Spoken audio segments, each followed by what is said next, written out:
Scott, good to see how you doing. Pablo, good to see you. How you doing?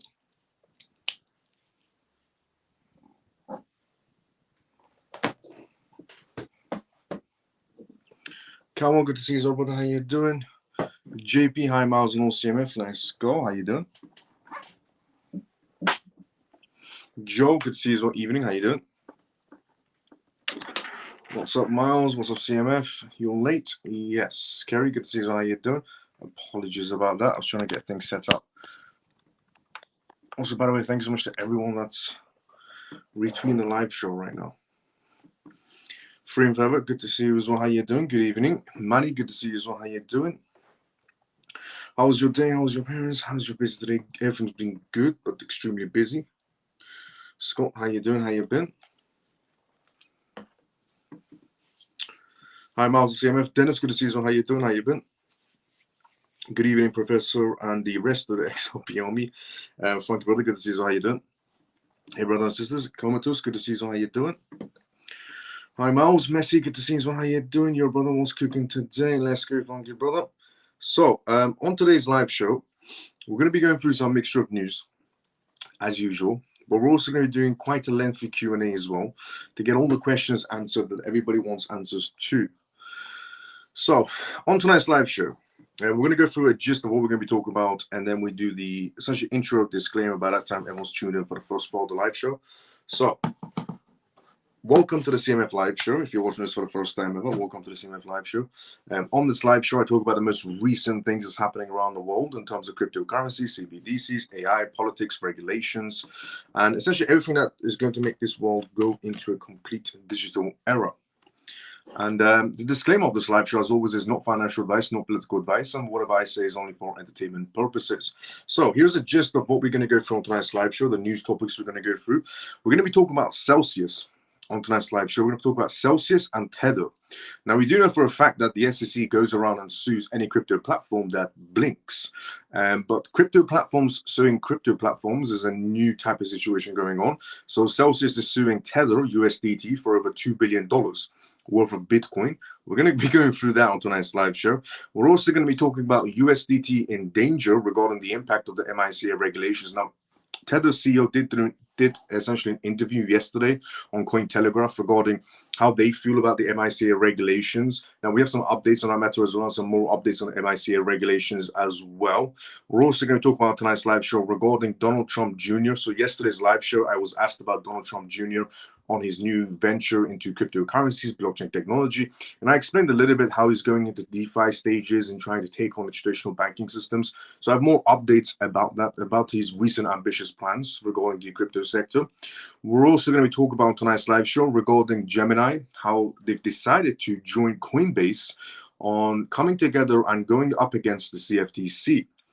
We're also going to be going for tonight's live show regarding Ripple's CLO, who has just decided to urge VP Kamala Harris to end the SEC's crypto war. We're also going to be talking about Raoul Pal on tonight's live show as well, and how he highlights that Sui's altcoin potential. Now, we do know for a fact that Raoul Pal is a massive, essentially, he's massively behind Solana and XRP, which he changed his mind about, but he's also essentially behind the crypto project Sui. And he thinks it has a very prospering future ahead of itself. So we're going to be talking about his perspectives on the matter on tonight's live show as well. And we're also going to be talking about tonight's live show regarding the institutional investors that have just brought the Bitcoin dip. The recent dip that we had inside the market space was brought out by the institutions. We're going to be going through that on tonight's live show as well. We're also going to be talking about the ex-SEC official. So there's an ex-SEC official that keeps on entering the crypto space and giving his opinions on the matters of things, how things are moving inside the crypto space. And his recent opinion is about the 15,000 advisors that are coming in from Morgan Stanley. So the ex-SEC official has decided to weigh his opinion one more time on the crypto space, but this time around, it's about the 15,000 advisors coming in from Morgan Stanley to enter the crypto space. We're also going to talk about tonight's live show regarding essentially the UAE and how the UAE banks and federation have come together with the United Kingdom to implement crypto regulations and bring crypto innovation into the UK. Now, that's an interesting concept that the UK is doing, essentially partnering up with the United Arab Emirates. The United Arab Emirates has done amazing things inside the crypto space. I mean, they're so far ahead in terms of regulations and innovation compared to any other country. It's ridiculous how much the gap is. So that's why I'm guessing why the UK has decided to partner up with the United Arab Emirates in terms of crypto regulations, crypto innovation, so they can be on the same wavelength of the UAE, which is good to see. But it's also about CBDCs as well on that matter.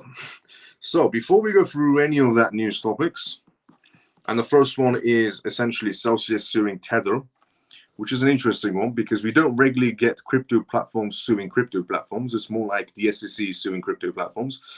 But Celsius decided to sue Tether USDT for over $2 billion worth of Bitcoin. Now we're going to be going through that, but before we go through that, let's go to the comment section first. And also, once again, welcome to the CMF Live Show. If you're watching us for the first time ever, the CMF Live Show stands for Crypto Mouse Family, and on this live show, I talk about the most recent things in terms of news that's happening around the world, in terms of cryptocurrency news, CBDCs, AI, regulations, politics, things that matter for you to know about going into a digital era. And the disclaimer of this live show, as always, is not financial advice, not political advice, and whatever I say is only for entertainment purposes. So if you are new, welcome to the CMF Live Show. If you're regular, let's go CMF.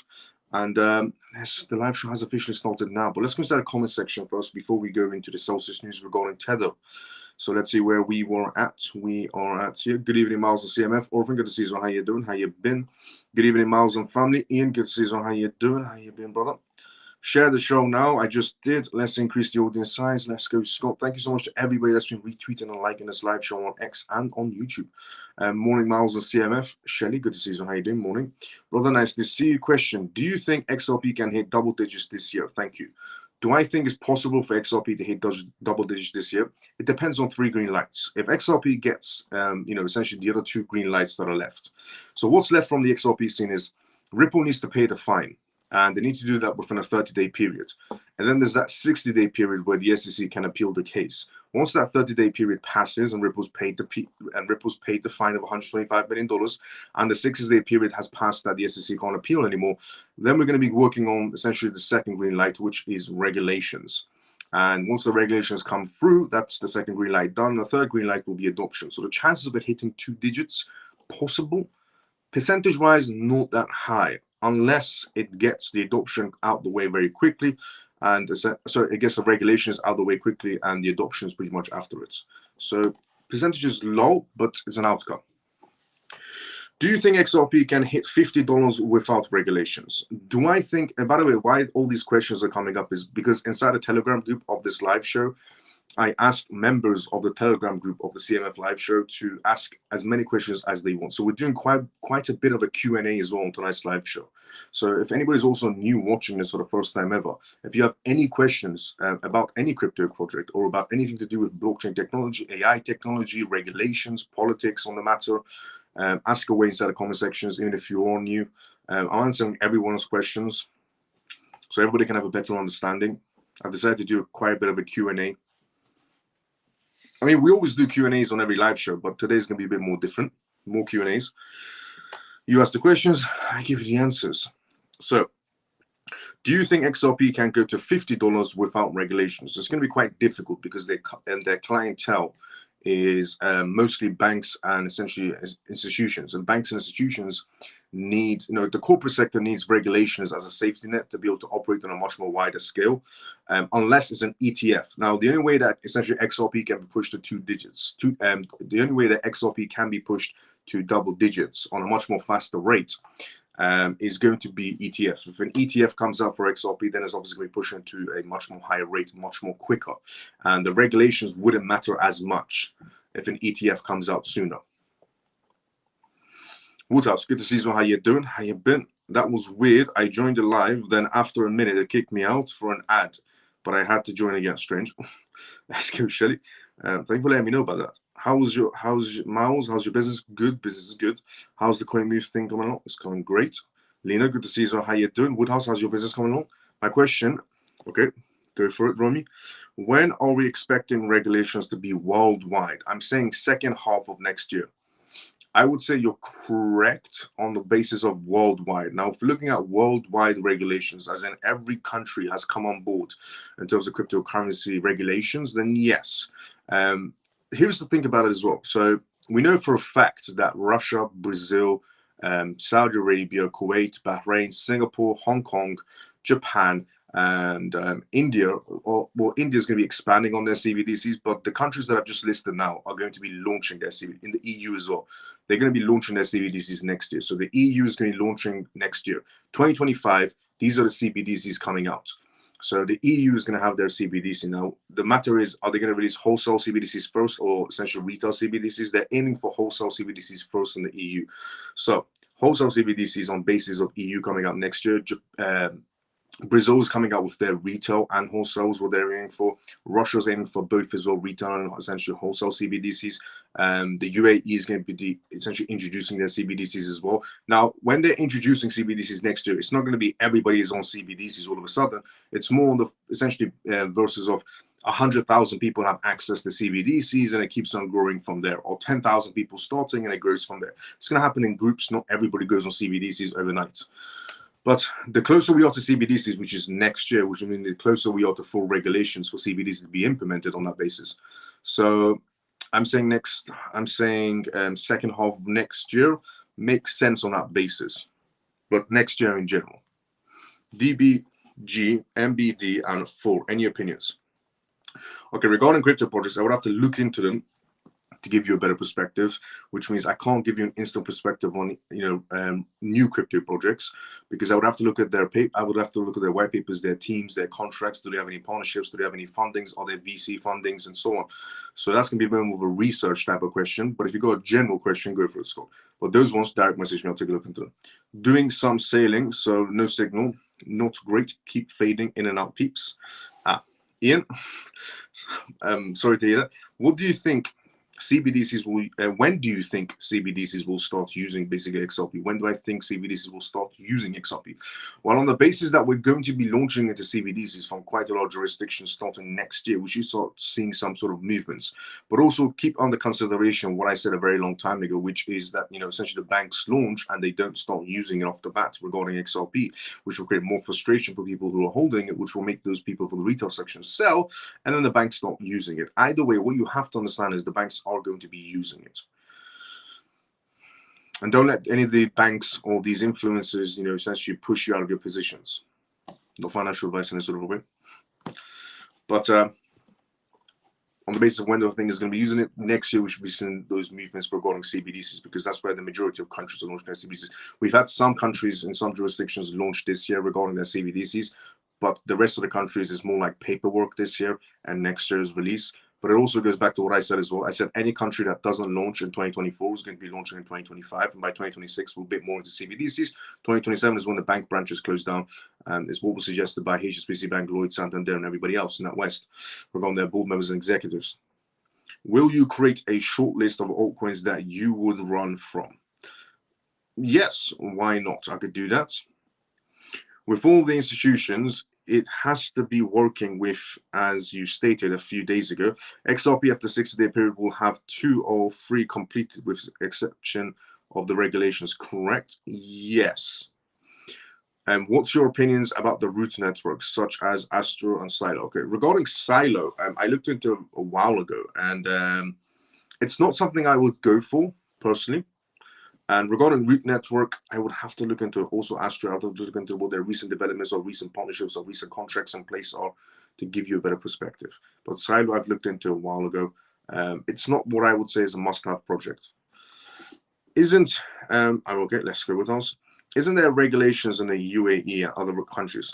Okay, in terms of regulations, are there regulations in the UAE? Yes. Are there full regulations? No. The regulations are very scattered, but also some of the regulations implemented in the UAE or essentially the EU or other jurisdictions around the world, they're more like test phase regulations that keep on changing.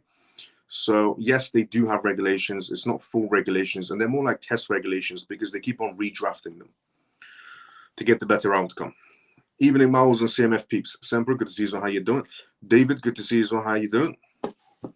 Doing amazing, got a range of good products and learning Facebook ads, ready to start paid advertising. Hopefully with the next few months, I will have some sales and make profits. Let's go, Woodhouse. Can they use something else to bridge CBDCs than XRP? Can banks or essentially any other institution, which is a genuine question from Messi, can they use any other thing, not, for example, XRP? Can banks and institutions, can they use something else to bridge CBDCs than XRP?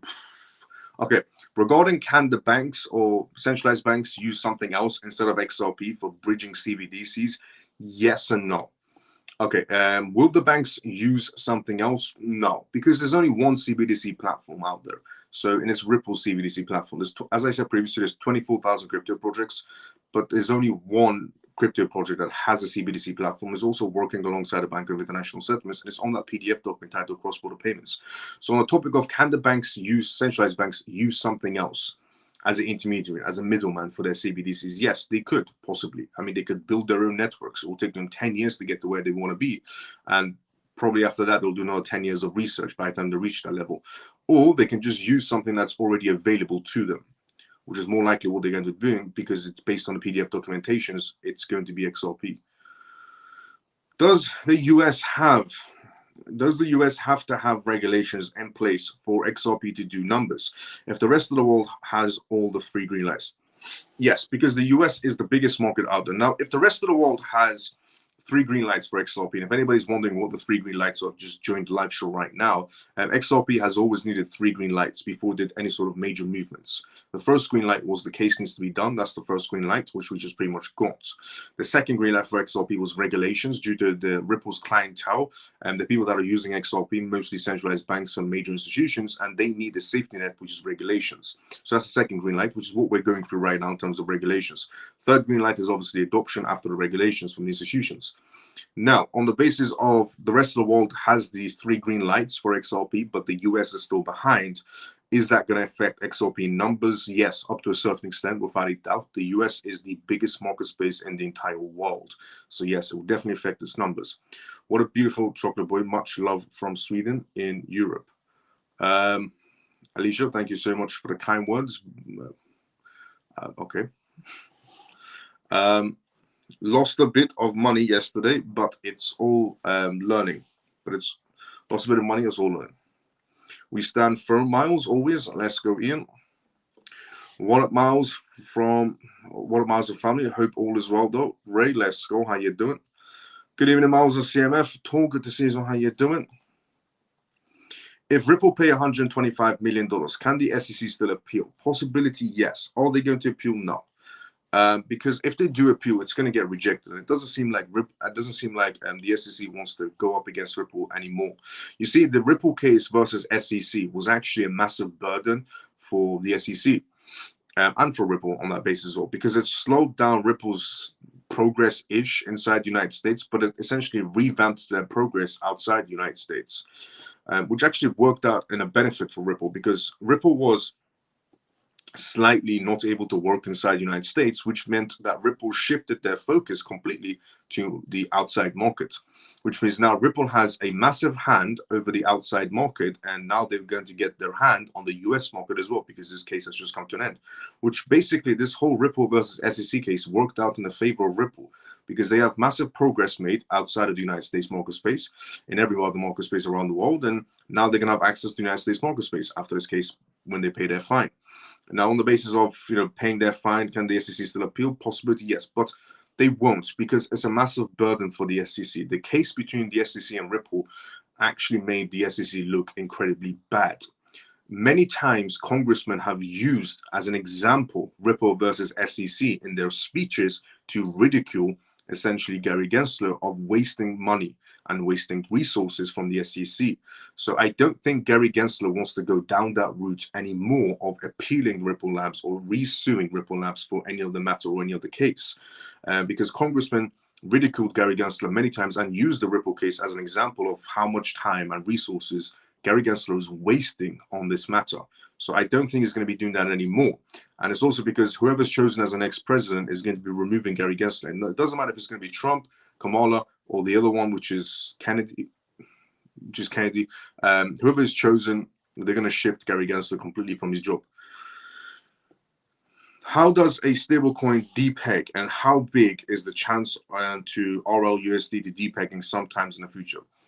Great question regarding stablecoins. By the way, I'm doing a lot of Q&A today, so if anybody's got any questions, if you are new as well, watching this for the first time ever, if you have any questions regarding blockchain, any cryptocurrencies, regulations, politics, AI, go for it. Put it inside the comment section. I'm reading everybody's questions one by one, giving responses. And let's see, how does a stablecoin depeg? The way I'll give you an example. So USDC, for example, depegged from the dollar. When USDC depegged, because Circle was holding their money inside Silvergate Bank. So when Silvergate Bank went essentially bankrupt, Chapter 11 bankruptcy, Circle was affected because their assets were in Silvergate Bank. So they weren't able to back their one-to-one ratio because they didn't have the assets to back it. So when you don't have the assets that you claim to have, or something happens to your assets, essentially your token will be depegging because you can't back it. So if you claim to have $100 million, and when the time comes, you would have to give out $100 million, and you don't have it, is when a depeg type of situation happens. The very simplest form to put it. So Circle situation was a prime example of a depeg situation on a major level. Silvergate going bankrupt, Circle not being able to back their USDC coin. And it took them about 2 weeks to be able to repeg it because Circle couldn't find the money to repeg it. Now, regarding how much of a bigger chance does RLUSD have to depeg sometimes in the future? Can Ripple's new stablecoin depeg in sometime in the future? No, because Ripple has enough backings, and the chances of Ripple not having the backings that they claim to have is very, very low. And I'll tell you why. Because Circle and USDT, they're doing Ripple stablecoin is doing something that USDT and Circle are pretty much not doing. So Ripple's going to be showing full transparency of what's backing their stablecoin on a monthly basis for pretty much an eternity. For pretty much an eternity, until you're living on this planet, you're going to have an idea of Ripple backing their stablecoin. Every single month, they're going to be showing full transparency of what assets are backing their stablecoin. So you're reassured that a depegging situation will never happen. Is there any way to find out how much money is going through the ledger and then compare it to what will be coming in the end by 2024, mid-2025? Is there any way to find out how much money is going through the ledger? Yes, on that basis. There are websites that will give you that data on it. Miles, I could share that. I could share those websites on the Telegram group. Miles, have ever thought of buying some BTC just in case? Even if it's a small amount. Have I ever thought about just buying, Bitcoin, even a small amount, just in case? No. Okay. I've said this before and I'll say it again. I've seen many people, essentially, I'm not going to name any influencers or name anybody, but I've seen many people who go, if I had $1,000, I would put $200 into Bitcoin and $200 into Ethereum, and $300 in Solana, for example, and so on. It's the most dumbest way to set up your portfolio. $200 in Bitcoin will do you absolutely nothing. Jack squat. If Bitcoin would have to reach monumental price points for your $200 to turn a profit, otherwise you just exit liquidity for the person next to you who's holding a bigger bag of Bitcoin. So if anybody's ever told you just buy a small amount of Bitcoin, even if it's $100, it's going to do you absolutely nothing. But if you put $100 into an altcoin, a legitimate altcoin, not a random meme coin or something like that, but a legitimate altcoin, based on the quantity you would get, you would earn quite a lot more substantial amounts when the price goes higher. But choose your projects wisely based on the contracts they have in place with major establishments to get a better outcome. But the ideology of going for Bitcoin, even if it is a small amount, it will do you absolutely nothing. Like Bitcoin has to genuinely reach a monumental price point for you to be able to earn a profit on your $200, a profit that you can walk away with and go, yes, that was worth it for me to put $200 into Bitcoin. Otherwise, don't even bother. Look, with projects like Bitcoin and Ethereum, if you don't have a substantial amount of money, don't even bother with Bitcoin and Ethereum. If you don't have, minimum 40,000, 30,000, 50,000, 6,000, don't even bother going for Bitcoin. Because there's no point. 50,000 will go a long way inside of an altcoin or multiple altcoins. or you can just leave it on Bitcoin and hope for the best. That will go up a few $1,000s. Or if you put that, 50,000, spread it across 5 projects, even put 10,000 each project, you will make a ridiculous amount on the profits on choosing the altcoins correctly, though. So going for Bitcoin, Ethereum, you would have to have a very, very large budget for it to make any sort of sense to be able to turn a profit.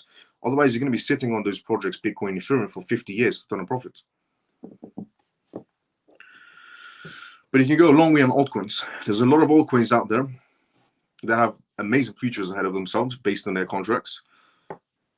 I haven't. Okay, let's go to the next one. Mouse, let's see where I was. Mouse, have you? No, I haven't heard much from ADA, XLM, ACH, or MDT opinions. Okay, the last time I shared news on ACH was when they got their recent licensing. So that was the last time I shared news on that. XLM's last newsing was when they brought Share into MoneyGram that I shared, and MDT was essentially when they partnered with DWF, which is the same partner that essentially Binance and a few other major projects have. Regarding Cardano, the last time I shared news on Cardano was essentially when ADA was being used by the police department in the UAE for data purposes. If a stablecoin depeg one time, is it over for that stablecoin? No. If a stablecoin depegs once, is it completely over for that stablecoin? No. But is it over in my eyes? Yes. Because if I'm using a stablecoin that depegs but then repegs, I will have difficulty adjusting to keeping that stablecoin, and I would easily transfer to a different stablecoin that has never depegged. Because even depegging once raises alarms, because that means there's a possibility somewhere down the line you're going to mess up again. And even if they don't, it's still in the back of my mind, it's maybe they'll depeg somewhere down the line. And I don't want to take that risk when I have choice of a few other stable coins on the market space. So if USDC depegs, which it did, then I would use USDT from now on. And if USDT depegs, then I'll use a different stablecoin. I'm not going to stick with that stablecoin, even if it repegs, because there's a chance of it depegging somewhere down the line again. And maybe there isn't, but I'm not going to take that risk.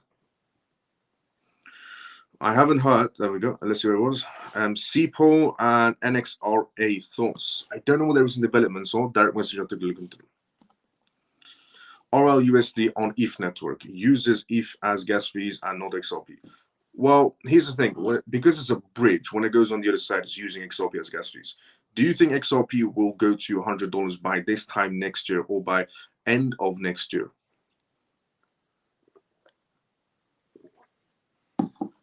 Do I think it's going to go? So do you think it's going to go to $100 by next year or end of next year? Depends on 3 green lights. If it gets the 3 green lights, it could be this year. If it gets the 3 green lights by next year, then it's next year. But once those 3 green lights come, $100 is a joke price. Once regulations are in place and XRP goes up, will XLM follow with the same interest? Yes, XLM will follow with it, not because it's on the same exact path, but it will follow with it due to the hype about it. It will probably come back down again. But XLM is going to be on its own path in terms of a financial project as well. So no positive thoughts on MDT. No, I'm still holding MDT personally. I'm still holding. But regarding MTD, a measurable data token, nothing negative about it is what I would say. Nothing negative about it, but my main focus is still the financial projects. $100 XRP is $5 trillion market cap. Okay, I'll tell you one thing.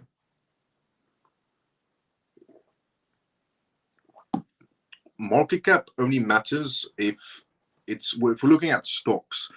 Due to cryptocurrencies being essentially not like stocks and they have utility purpose. When you market cap, what I'm trying to say in the most simplest form is market cap doesn't factor in utility, which is the whole purpose of cryptocurrencies. So if you're only looking at market cap, then you're comparing crypto assets to basically stocks, and you're forgetting that cryptocurrencies have utility purposes. And once those utilities come on board, then we're looking at a complete different price point. Do you have any concerns about Kamala not talking about this industry and she is not participating on any meetings? Okay, do I have any concerns about Kamala not talking about the crypto industry and she's not participating in any meetings? The reason probably Kamala Harris is not participating in any sort of crypto or blockchain debates, from my perspective, is that she has zero clue. Has anybody seen the video of Kamala Harris trying to explain how essentially data storage works? And she's saying, how you keep your data in the cupboard and then you keep your data in the cloud. I mean, you've seen her trying to explain how data storage works.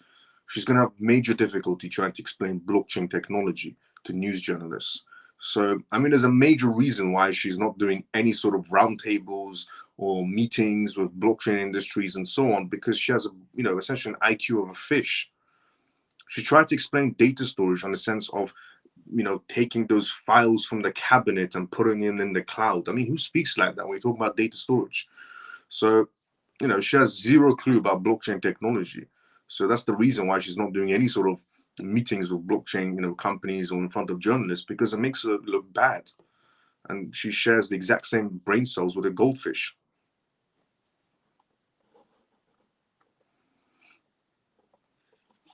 Why is the place of Algorand so low right now? Why is the place of Algorand so low right now? That would be a question to ask Algorand, but the reason why, look, Algorand is a good project. It does have partnerships with the banking world as well. So look, and they have a wallet partnership as well that works with MasterCard. Ironically, that wallet partnership used to work with Ethereum, but they realized the fees were too high, so they dropped Ethereum and partnered with Algorand. But it's a good project. Do you think the 3 green lights will come next year latest? Yes, we are going quite into regulations. They have to come next year due to the timeline. Miles, do you think people will adapt self-key? Do you think it has a future? Do I think people will adapt, essentially, do I think people will adopt, sorry, not adapt. Do I think people will adopt self-key? Okay, there is a few data projects out there in terms of, Filecoin or AR, for example, even, the Web3 data projects out there as well. So there's quite a range of data projects out there. On that basis, what I would say is that the easiest way to tell, this is the easiest way to tell. The easiest way to tell if any project has a prospering future ahead of itself on the basis of utility. So forget about price action is what I'm trying to say for now. So forget about price action. But the easiest way to tell if any project has a future, because that's what your question is based on the future. If you want to tell any project has a future in terms of utility, the easiest way to tell is look at their contracts. If they have a lot of high-profile contracts in place that have been there for years, that means they're going to years of development and research. So look at their backings and look at who they're contracted out to, who they're developing with.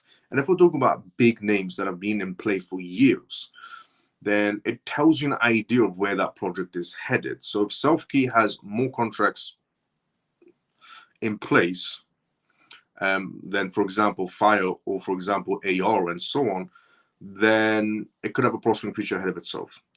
In my personal preference, I would say Fire is probably better. AR is also better as well.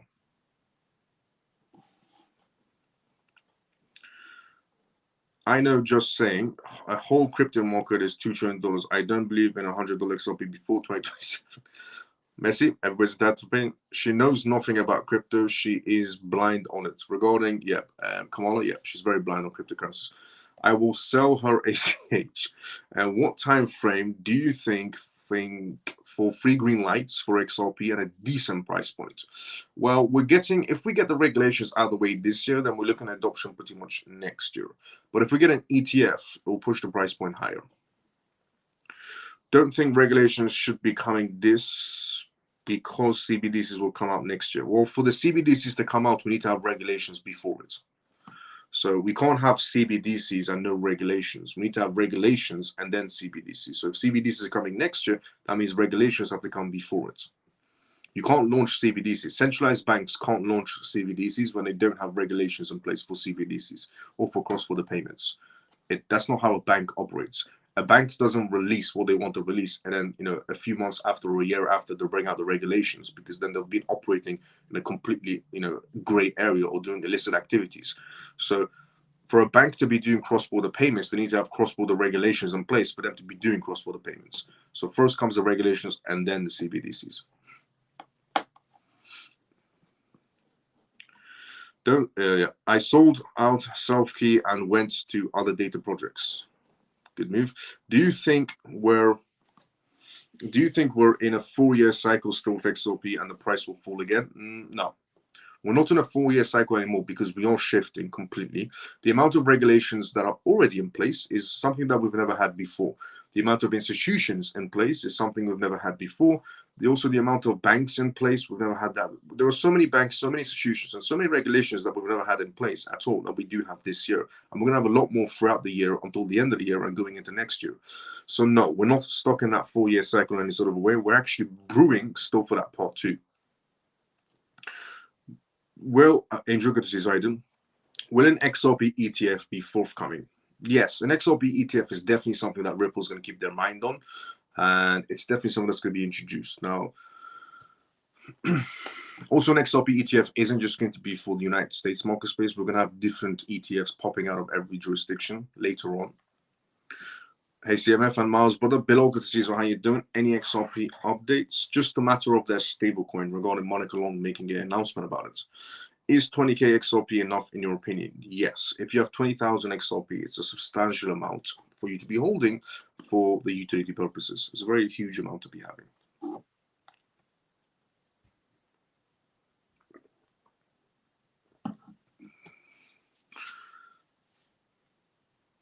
I think we're going to... If anyone's got more questions, go for it. If you're watching this for the first time ever as well, we're just doing quite a bit of a Q&A before we go into the news. So if anybody's got questions, go for it. Even if you are new, you're watching this for the first time ever, don't be shy. Ask your questions relating to cryptocurrencies, CBDCs, AI, politics, regulations, on those topics. Go for it inside the comment section if you're watching this on X or YouTube. Do you think there will be still a 4-year cycle? No, because we're going over into utility. I'll give you an example.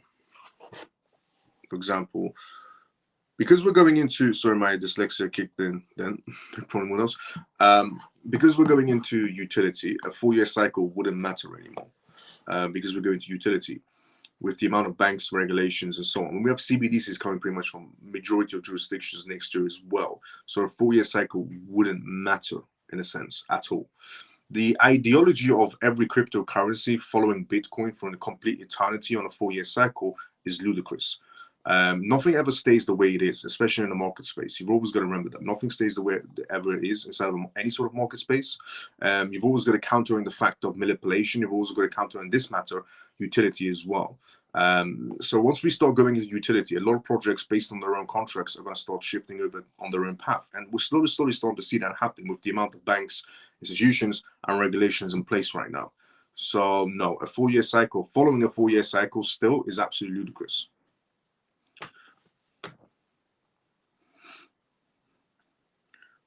Sorry, because the people that say we're still going into 4-year cycles, they don't understand that we have more banks, more regulations, and more institutions in place than ever before. And they don't counter on that fact. And they don't counter on the fact that cryptocurrencies are not stocks. They have utility purposes that are going to be used. Because of the regulations and banks institutions in place now, more than ever before. I mean, for example, a lot of crypto platforms are getting ready for the next clientele. And that, in their own words, the next clientele are institutional investors, which is indications of how close we are. So stuck in a 4-year cycle, absolutely ludicrous. Sorry, my dyslexia kicked in then, no problem. 50 years utility bull run, let's go Messi. Well, obviously, even if we do go into a utility run, which we are going to, and for part 2, when we do go into a utility run, we're still going to have manipulations. We're still going to have speed bumps. These are things you've always got to factor in. Every market space has manipulations. So what I don't understand, I'll go for it. So what I don't understand is how much was going through the ledger back when the price was around $2, something compared to now, but the price is considerably lower. But I'm guessing there's more money going in. Yep. You've answered your own question. Yep. Now what was before, that's what doesn't make sense to me. It's because they have more tokens running essentially as a supplier. They have more tokens in circulation now than they did back then. That's why. You don't factor in the tokens that are released from the escrow. So what you're saying is XRP and other utility coins won't follow BTC anymore. Slowly, yes. Do you think there will be, because the reason why I'm saying a lot of crypto projects are going to stop following, Bitcoin's progress, not now or overnight, but they're going to be doing slowly, is because the reason why a lot of crypto projects will start following their own paths is because Bitcoin doesn't. It's a very simple example. It's because Bitcoin doesn't have a contract with essentially, IBM, for example. Bitcoin doesn't have a contract with the partnerships that Metico has going on. Bitcoin doesn't have a contract with Standard Chartered Bank or HSBC Bank, and so on and so on. But XRP does, or XLM does, or XDC does through Arcoda. So they have different utility purposes, and due to their contracts, you've got to look at. It's a very simple way to look at it. For example, let's say if Ripple has a contract with the Bank of International Settlements for cross-border payments. It's on the PDF document. Ripple's listed on cross-border PDF documents.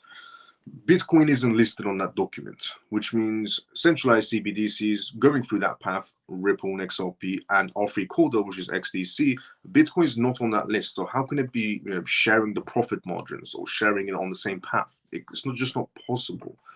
They have separate goals to reach. Bitcoin is a store of value and one's a payment, or Bitcoin is a store of value and the other one's a gaming crypto project and has partnerships with, for example, Rockstar Games and so on. And they're going to go on their own separate path and build a Rockstar game on the Web3 base. And it's going to climb in its own value point, and Bitcoin is going to climb in its own value point. So the ideology of, every crypto project is going to follow Bitcoin for an eternity is absolutely ludicrous, because people are not factoring that, we're not looking at stocks here. We're looking at cryptocurrencies. Utility. I don't know for what reason possible, everybody keeps on forgetting that we're looking at utility when it comes to cryptocurrencies. And once those utilities start rolling in place, most projects are going to go on their separate paths due to the contracts they have in place that have been in developments for absolutely years, especially in bear markets, is when the most developments are done. So once those developments come to a conclusion and they get released, they're going to start going their separate paths, and Bitcoin's not going to be following them. Bitcoin is going to go on its own path of still being a store of value, more ETFs in place, more ETPs in place, and more ETNs in place, and so on. That's the path Bitcoin is going to be taking. Whereas XRP is going to be taking a finance path, XDC through R3 Corda is going to take a finance path, XLM finance path, gaming projects will take their gaming route, and Web3 will take their Web3 route, and so on and so on. Everybody will start diverging into different paths inside the crypto space. The ones that have contracts in place, the ones that have been working on for years through bear markets. So don't be stuck in this, ludicrous ideology that every crypto project is going to follow Bitcoin for an eternity. It's not possible. They don't have the same contracts in place. That part is just common sense.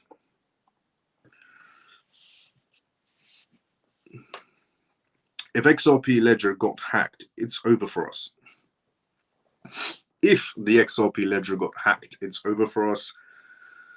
Yes and no. Is it over if the XRP ledger gets hacked? Yes, on a major scale, it would damage their reputation ridiculously, because they want to be used as a backbone for an entire financial system. And obviously, if they get hacked, it makes them look incredibly weak. So it's something that should never happen. And it comes back to the same thing that I said, that they need to be 1 billion% sure before they launch it. Because if you want to become the backbone of an entire financial system, it's not about being 100% ready. It's about being 1 billion% ready before you launch. Hence why I've said they've got to be 1 billion% ready before they launch, and why you can't compare Ripple or XRP to the other 24,000 crypto projects. The other 24,000 crypto projects are building applications on the App Store and Web3 applications. And if anything goes wrong, nobody cares. But for changing an entire financial system, it's not about being 100% sure. It's about being 1 billion% sure before you launch, so there's no bugs in your systems, and it's not easy to hack. Bank of International Settlements letting banks invest only 2% in crypto. That's not so much. Well, you're not factoring in, first of all, how many banks are in place. You're not factoring the centralized banks, the private banks, and the public banks. There's quite a lot of banks in place, and it's 2% on a draft, which means that regulation is going to be changing over time. So the regulations that we do have in place, they're all draft regulations that get changed out.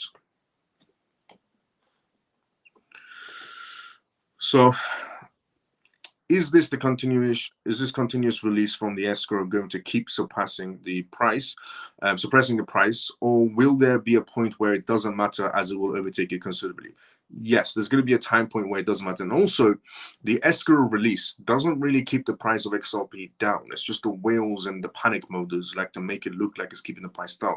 When XRP, essentially when Ripple releases their XRP from the escrow, they're releasing it about 1 billion tokens, and they're taking in about 200, putting back about 800.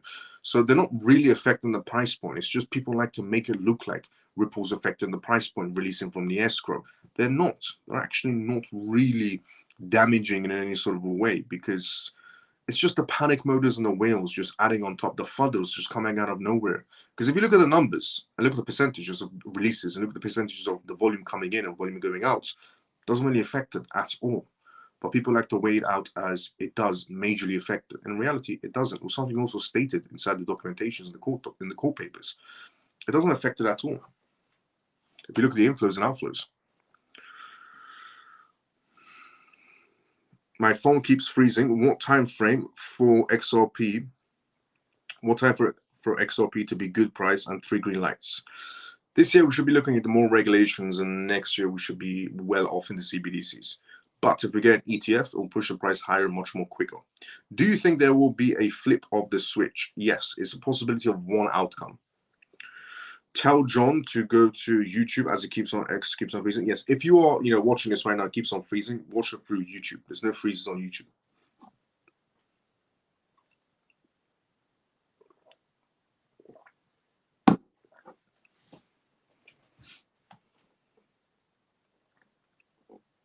If you're watching this, the screen keeps on freezing. On YouTube, there's no lag, because this is live right now, multi-streaming to X and YouTube as always. Once again, if anybody's got any questions, go through it inside the comment section. If you want to know the answers to cryptocurrencies, AI, regulations, politics, go through it inside the comment section. Don't be shy. No question is dumb, especially if you're a newcomer inside the crypto space. Go for it inside the comment section. Don't be shy. If you have any questions, perfect timing. If you want answers to any questions you may have inside the crypto space regarding timeframes, regarding politics, regulations, those types of topics, cryptocurrency, CBDCs, AI. Do you know why Lawson quit at Ripple? I would like him to come back. Chris Lawson. Why Chris Lawson? No.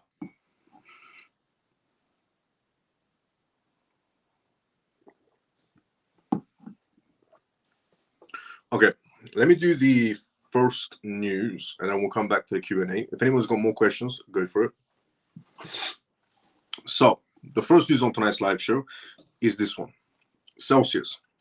Celsius sues Tether for over $2 billion worth of Bitcoin. Now, this is something that doesn't happen quite often in general inside the crypto space. It's more like the SEC suing, essentially.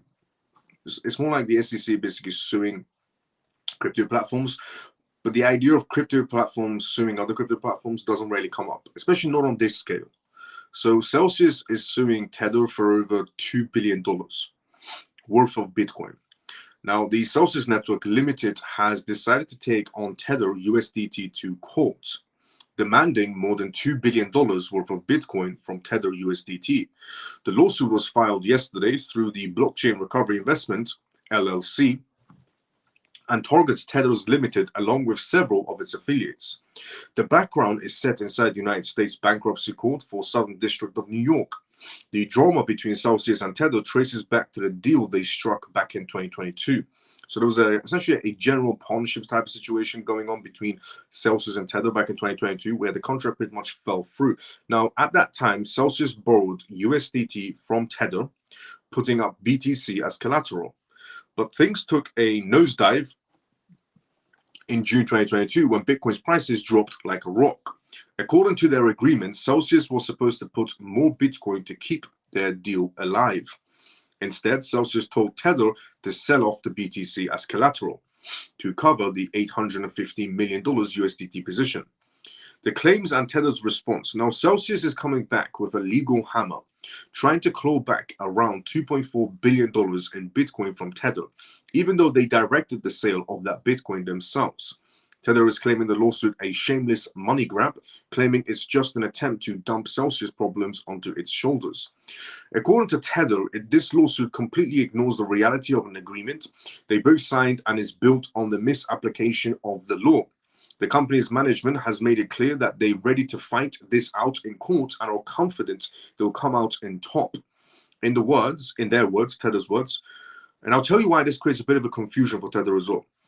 As we've said many times, Tether will never fall prey to shameless litigation money grabs, is what Tether said.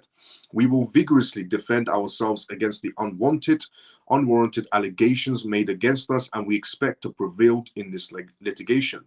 Beyond the lawsuit, Tether is flexing its financial muscle. As of June 30th, Tether reported that their group's consolidated equity stands strongly at nearly $12 billion. They've also pointed out that their reserves of backing tokens and circulations are rock solid, amounting to over $118 billion. The liability is just over $113 billion, which means that they've got a healthy cushion of more than $5 billion. Now, Tether's CEO claims that the company is not only stable, but it's also highly profitable. The first half of 2024 alone saw Tether ranking in record-breaking $5.2 billion in profits.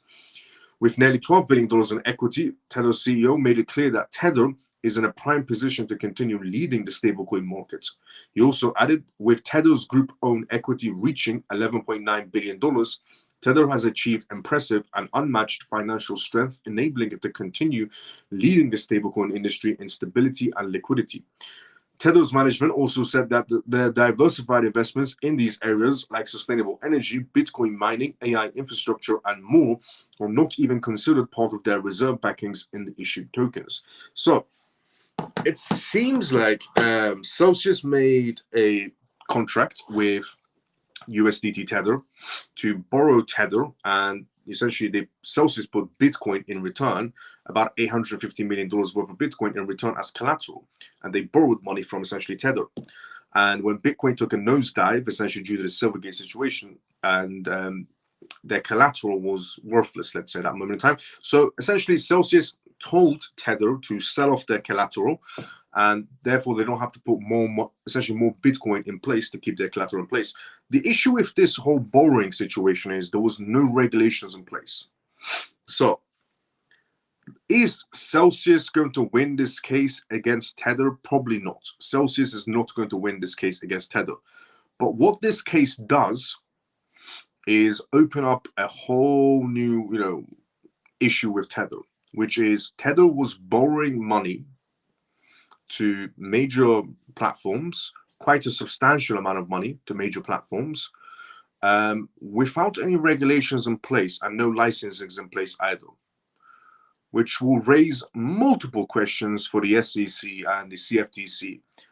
And the longer this case essentially stretches further.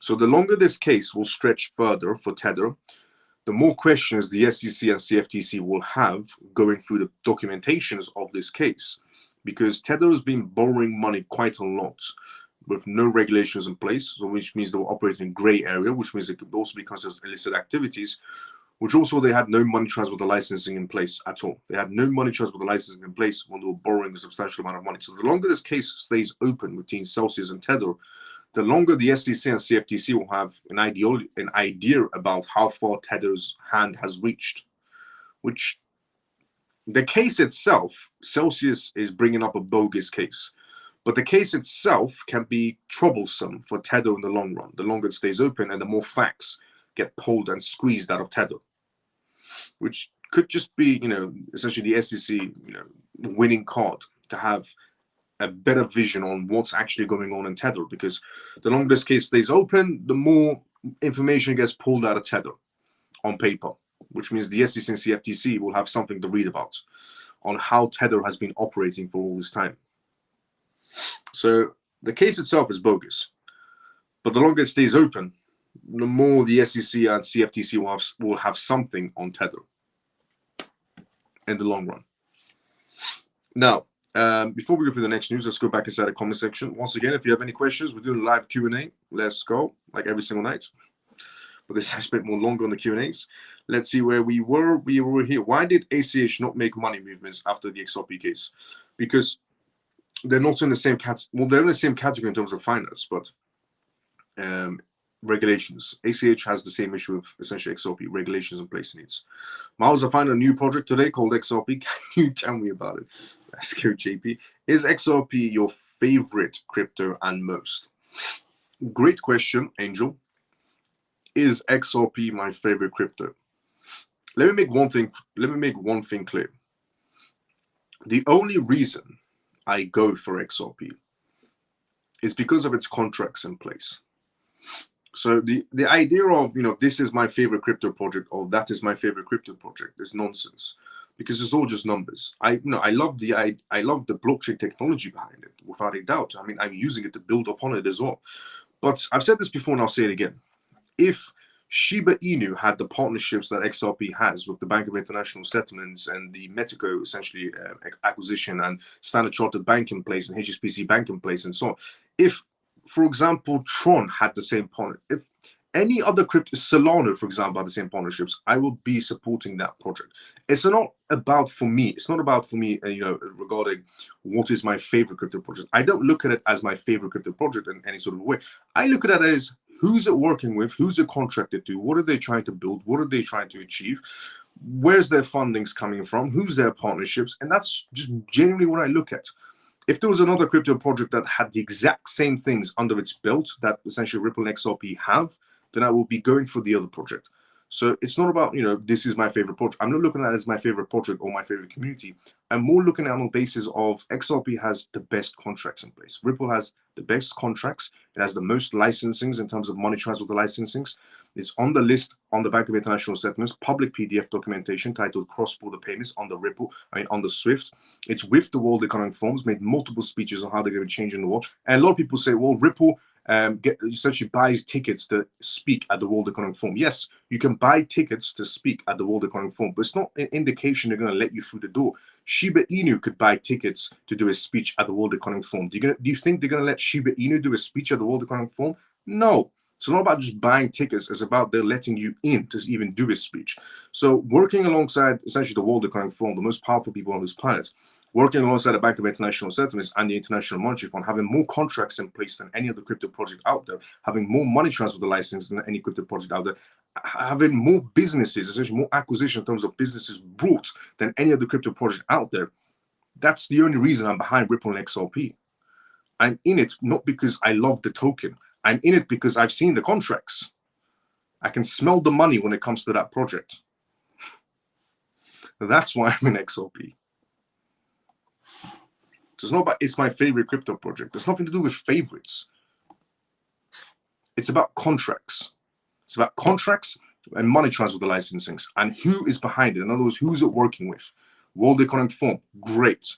As much as the World Economic Forum are all absolute tool, every single person inside the World Economic Forum are money hungry and greedy. But if they're working alongside Ripple, essentially letting Ripple do massive speeches, letting Ripple talk about CBDC adventures and essentially their acquisitions on business adventures and so on, great. Because the World Economic Forum are incredibly wealthy and powerful people. Yes, they are money hungry and greedy and horrible people to deal with, but they have all the money, all the power, and all the control. So as long as Ripple is their best buddy, great. So I don't look at it as, XRP is my favorite project. No. I look at contracts. I look at contracts, money transfer licensings, and who's working alongside them. Who's their best friends. And that's the World Economic Forum, Bank of International Settlements, International Monetary Fund. You can't get more of a powerful group than those three. So once again, if any other crypto project had the credentials essentially that Ripple has and XRP has, I'll be behind the other project. So it's not about it's my favorite. No. Money transfer licensings and contracts. That's all I care about.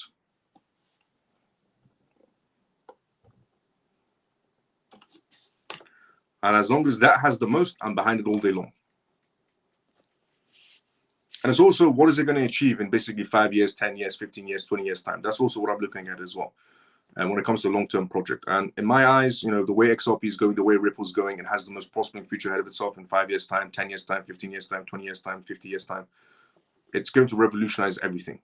So it's definitely going to be a project that I'm going to always be keeping due to what it's doing, based on what it's achieving. That's why I'm an XRP. But because it's my favorite. I've always said, never support crypto projects like it's a football team or religion. It's just numbers on a screen. I love the technology behind it. I love the blockchains behind it, the blockchain technology behind it. But contracts, money transfer licensings, who they're working alongside, and what they're trying to build, are they going to be in 5 years, 10 years, 15 years, 20 years time? That's all that matters to me.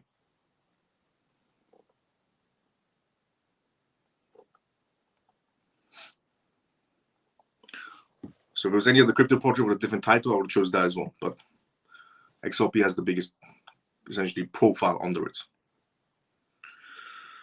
What's up, Miles of CMF? Good evening to all. Bone Crusher, good to see you. So how you doing? Isn't he still at Ripple as executive chairman? He is, yes.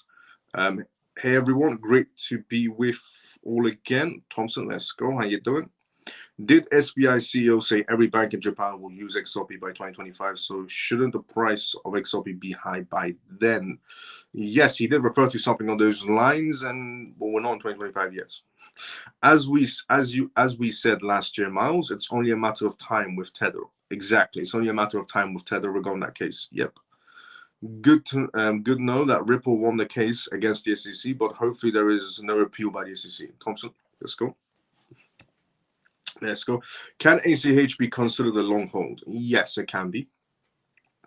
Do you have a selling strategy when it comes to XRP starts pumping? Am I going to sell XRP when it starts pumping? No. Okay, I've always said this. There are 3 projects I'm never going to sell. Now, my situation will be very different to the person next to me. The person next to me situation will be very different to my situation. So 3 projects that I'm pretty much never going to be selling is XRP, XLM, and XDC. These are the type of projects that I'm going to be borrowing against and using as collateral. Even in 5 years' time, 10 years' time, 15 years' time, 20 years' time. These are the type of projects that I'll just be borrowing against and use them as collateral. Some of my portfolio is going to be sold right off, and some of my portfolio is going to be used to borrow against to balance out the tax situation, because the more I sell, the more tax I have to pay. But if I borrow against it, you don't pay tax on debt, but you do pay fees. But once you build a relationship with that bank, you'll get lower fees. Do we have a, yeah, but regarding a selling strategy in general, yes. I've posted essentially 8-step guide on selling strategies inside the CMF Telegram group, and I've pinned the document as well. So definitely go and check it out. Smell the money, brother Miles. Let's go. Never selling my XRP, XDC, and XLM. Thompson, let's go. As the saying goes, show me your friends and I will tell you your future. Best way to put it, JP. Show me your friends and I'll tell you your future. Ripple's friends, World Economic Forum, Bank of International Settlements, International Monetary Fund. You can't get a bigger friend group than that. Because every single person inside the Bank of International Settlements, the World Economic Forum, and the International Monetary Fund are horrible people, but they're extremely wealthy people and influential people. Not in terms of influential for retail section, no, influential for the essentially corporate sector, which is where all the money is in general. So the World Economic Forum, Bank of International Settlements, and the International Monetary Fund, if you have these 3 groups behind you as a project, there's pretty much nothing you can't do.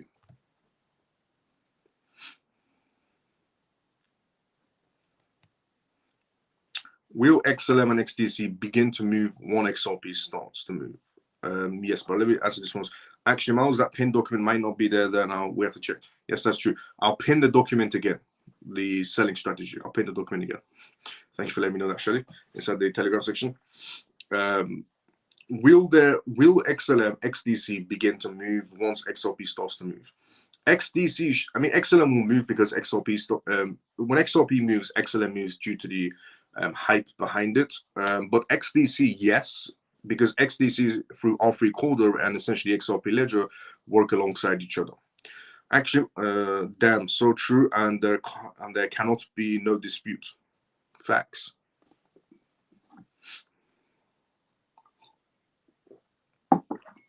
That means you will never take profit from those 3 projects. No, that means I am taking profit from those 3 projects. I'm actually taking a substantial amount of profit from XRP. If I don't sell XRP, XLM, and XDC, and I borrow against the user as collateral, I am taking technically profits from it. And I'm going to be using that money for the best ROI. And I have a few things in mind, which then I'll be paying back essentially what I borrowed, and then I'll borrow again. And once the price goes higher, I'll borrow again, pay off the previous loan, and borrow again, pay off the previous loan as the price keeps on climbing, essentially. But I'll be using on the best ROI to pay back the loan. I'll only be borrowing against and using as collateral because you don't pay tax on collateral. You see, essentially, in those moments in time, these smart individuals will be borrowing against their crypto assets. They'll be using as collateral. HSBC Bank is going to be offering this lending and borrowing feature. They're going to be starting out essentially in Hong Kong, but also going to be offering these services in the UAE, for example, as well. Now, they're not going to be the only ones. A lot of platforms already inside the crypto space do borrowing and lending, but it's not recommended because there's no regulations in place, and it's a bit of a gray area. Listed activity situation could happen. CFTC could get involved. SEC could get involved, not because of you, but because of that platform, and then your assets get frozen. So after regulations, once we have full-on regulations, a lot of banks are going to be offering these services of, essentially borrowing, lending services that HSBC is also looking into right now heavily. And then you borrow against it. So smart individuals will always use their assets. Intelligent people will always use their assets as collateral and borrow against it because you don't pay tax on debt. People from the retail section tend to sell their assets to use it in the real world, but they pay tax on it. Now, some people do that because they really need the money, which is very understandable. If you need the money and you have to sell your assets, it's very understandable because you need the money.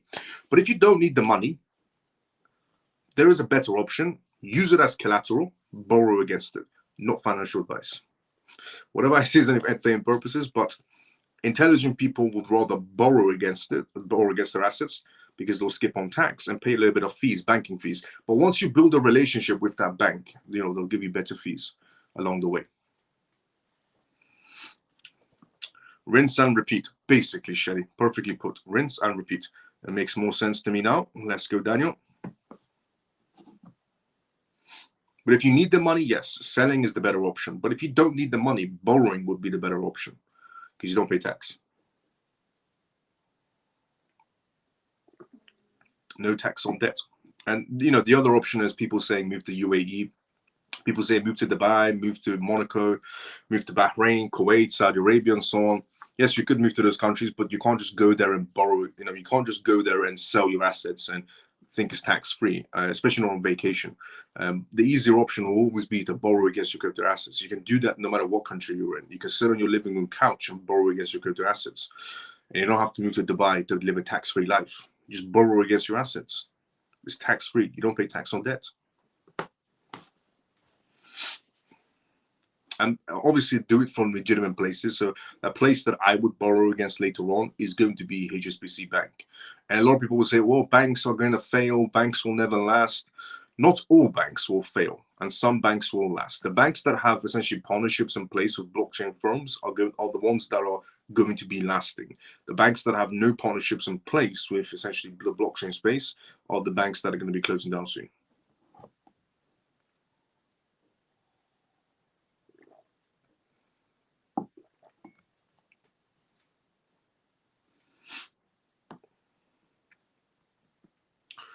Now, somebody also asked me yesterday about the Donald Trump Jr. Building a DeFi platform, building a blockchain platform, DeFi platform. And I revealed some information that he's looking into taking on the traditional banking sector. So I have some updates on that matter. So Donald Trump Jr. has unveiled ambitious DeFi platform to challenge the banking space, the banking sector in general. Donald Trump Jr. reveals plans for a groundbreaking DeFi platform aimed at challenging essentially the banking sector, setting the stage for a potential financial revolution. So, in a move that could redefine the contours of the financial world, Donald Trump Jr. has announced plans to launch a decentralized finance DeFi platform aimed at essentially addressing the inequalities of essentially in the banking sector. The son of the former US President Trump Jr. disclosed his ambitious project during a Q&A session on the locals platforms, signaling a potential shakeup in the banking sector. However, he was quick to temper expectations, making it clear that this initiative is essentially setting the stage and may take some time to materialize. Now, moving beyond meme coins, a lot of people thought that he's going to be introducing a meme coin. He's not going to be introducing a meme coin. He's going to be building an entire DeFi platform, is what he's aiming for. So Trump Jr.'s announcement represents a significant departure from the trend of meme coins that have flooded the cryptocurrency market in recent years. During his Q&A on essentially, he took the plans to emphasize on his new ventures, not into meme coins. What we're talking about is a larger type of a platform, he said, underlying the seriousness of the project. It's very different and not a meme coin. He retreated though, he reminded that the specifics of this platform. He said this new platform, according to Trump Jr., is designed to confront the inequalities inherent to traditional banking sectors. He voiced his concerns about the challenges faced in many securing financing, hinting at the potential for his DeFi platform to offer a more inexclusive alternative. What we want to do is to take on a lot of the banking world. I think there has been a lot of inequality in that only certain people can get financing. So this notion of decentralized finance is obviously very appealing to guys like me who have been debanked. He said his remarks struck a chord with many who see DeFi as the future of finance, offering opportunities for those excluded from traditional banking services. If successful, Trump Jr.'s platform could become a significant player in this evolving space, potentially reshaping the way financial services are assessed and delivered. Speculation and hype, a Trump family affair. Speculation about Trump Jr.'s involvement in the crypto space had been brewing since August 7th post on X, where he teased an upcoming venture in decentralized finance. He said, "We're about to shake up the crypto world with something huge. Decentralized finance is the future. Don't get left behind," he wrote, sending the crypto community into a frenzy of speculations. Well, the speculations have pretty much come to an end because now you know what he's trying to build. Adding the intriguing Eric Trump, Donald Jr.'s younger brother, also hinted at a major announcement in the crypto space. I have truly fallen in love with crypto/DeFi. Stay tuned for a big announcement, he tweeted, further stoking the excitement from his other brother. These statements led to a flurry of rumors, with many speculating that the Trump family might be gearing up to launch a new cryptocurrency or even a series of meme coins. However, Trump Jr. made it very clear that his focus is on developing a substantial platform with long-term goals rather than jumping onto meme coin bandwagons. So Trump Jr. is actually trying to build a massive DeFi platform and try to take on the banking sector. The restore to Republic, essentially facade. As anticipation built around the Trump family's potential crypto ventures, a debacle involving the Restore the Republic (RTR) meme coin highlighted the risks of misinformation in this volatile market. The RTR token saw a metric rise before crashing in false rumors of association with the Trump family. Yes, when Trump Jr. essentially announced he's going to be launching a massive crypto DeFi platform to take on the banking sector, there was a random meme coin that came out of nowhere. People assumed it was related to the Trump family, and in reality, it never was at all. It was just lies. So Eric Trump was quick to distance himself from the token, declaring on X that the rumors were absolutely false. This statement led to a sharp decline in RTL tokens value, which plummeted over 70%. Donald Trump Jr. echoed his brother's caution, urging the crypto community to be more wary of fraudulent claims.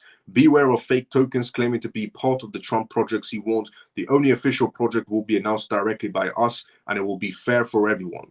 This episode served as a stark reminder of the dangers inherent in the cryptocurrency market, where speculation and hype can lead to significant financial losses. Yes, don't ever blindly enter a crypto project because you think it's associated with someone. Make sure it's actually associated before you jump in, because the people who jumped in that random project lost about 70% straight away. A vision for the future. While the excitement surrounding Donald Trump Jr.'s DeFi platform is undeniable, it's clear that this long-term project, requiring patience and careful development, Trump Jr. himself acknowledges that it will be a long time before we can do anything, underscoring the complexities of his venture. As the cryptocurrency community awaits for further details, one thing is certain: Donald Trump Jr.'s entry into the DeFi space has the potential to be a game changer. By challenging the enriched inequalities of the banking sector, this platform could pave the way for more exclusive future ventures, financial ventures. For now, however, all eyes are on Trump family as they prepare to navigate the complexities of their ambitious endeavors. So, regarding the Trump family, Trump Jr. is going to be launching a massive DeFi platform. What we know is they're aiming to take over the banking world, which makes sense. You know why? Because his father, Trump, doesn't like how the banks operate things. Trump actually mentioned that he wants a hand inside how the Fed operates, which might have been a bad idea. it's a great idea. Let me just point this out. It's a great idea that a president should have some sort of a say, especially Trump in that sense. I mean, Joe, no, hell no. Sleepy Joe should be nowhere near, Sleepy Joe should be nowhere near people or money. That guy is creepy and greedy. So regarding Sleepy Joe, he should be nowhere near money or people because he's greedy and creepy at the same time. But regarding Trump on that matter of being around money, makes sense. He's made a lot of money. He runs businesses. He knows how it operates. And he knows when somebody is scheming off the top. Obviously, the Fed is definitely scheming something off the top. But he did mention that, and that might have been a bad idea because the Fed doesn't like him already. Now, putting that to one side, his father is really against CBDCs. The idea of central bank digital currencies is something that Trump stands heavily against, which means he's standing against the Bank of International Settlements, International Monetary Fund, the World Economic Forum. These three party groups want CBDCs for the entire world, and they force it upon many jurisdictions to go through it. Because a lot of countries, essentially said, we don't need CBDCs. What's the point of having CBDCs? And after having one conversation with the International Monetary Fund or the Bank of International Settlements, they changed their minds. Philippines didn't want CBDCs, now they do, after a meeting they had with the Bank of International Settlements. Vietnam didn't want CBDCs, now they do. Indonesia didn't want CBDCs, now they do. Thailand didn't want CBDCs, now they do. Because of having a sit down with the Bank of International Settlements, International Monetary Fund, pressure made them go towards CBDCs. So Bank of International Settlements, International Monetary Fund, and the World Economic Forum don't really like, the US not being in CBDCs. The US has to be in CBDCs, which means they're against Trump. So knowing that Trump is against CBDCs, it makes sense why his son wants to take on the banking world. So his son wants to build a massive DeFi platform taking on the banking world. It makes sense. Trump is against CBDCs. His son is trying to build a DeFi platform to go up against the banks. They're really trying to take on, they are genuinely trying to take on the World Economic Forum, the Bank of International Settlements, and the International Monetary Fund. Trump and his sons are genuinely trying to take on these major groups. And, these three groups are powerful and greedy, and they will do anything to stop somebody from taking over because they like to be in control, not somebody else. So, I mean, we've seen them, trying to ruin Trump in court battles, trying to take him out of one of his own rallies and scenarios like that. So, I mean, Trump and his sons are really trying to go against the banking sector and the Bank of International Settlements, International Monetary Fund, and the World Economic Forum. So, I can see why he's building a massive DeFi platform.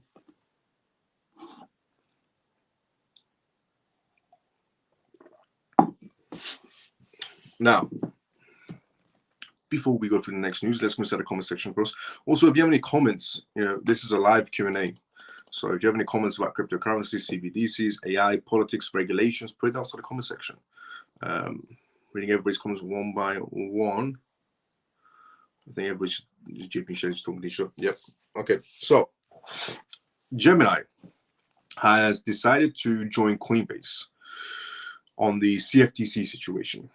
So Gemini, the two brothers from Gemini, have come together with Coinbase and they've decided to team up to go against the CFTC. So Gemini joins Coinbase to urge the CFTC to withdraw event contracts proposal. The Tyler and Cameron from Gemini, together known as the Winklevoss twins, have recently urged the Commodities Futures and Trading Commission, CFTC, to withdraw the allegedly vague event contracts proposal. With the Winklevoss twins' move, their crypto exchange Gemini has joined Coinbase to fight against the CFTC's notice of proposed rulemaking issued in May 2024. In an X post today, the Tyler highlighted the consequences of the CFTC's proposed rules on the event contracts. As per his post, the rules are designed to ban all event contracts inside the United States, significantly impacting leading prediction markets like Polymart.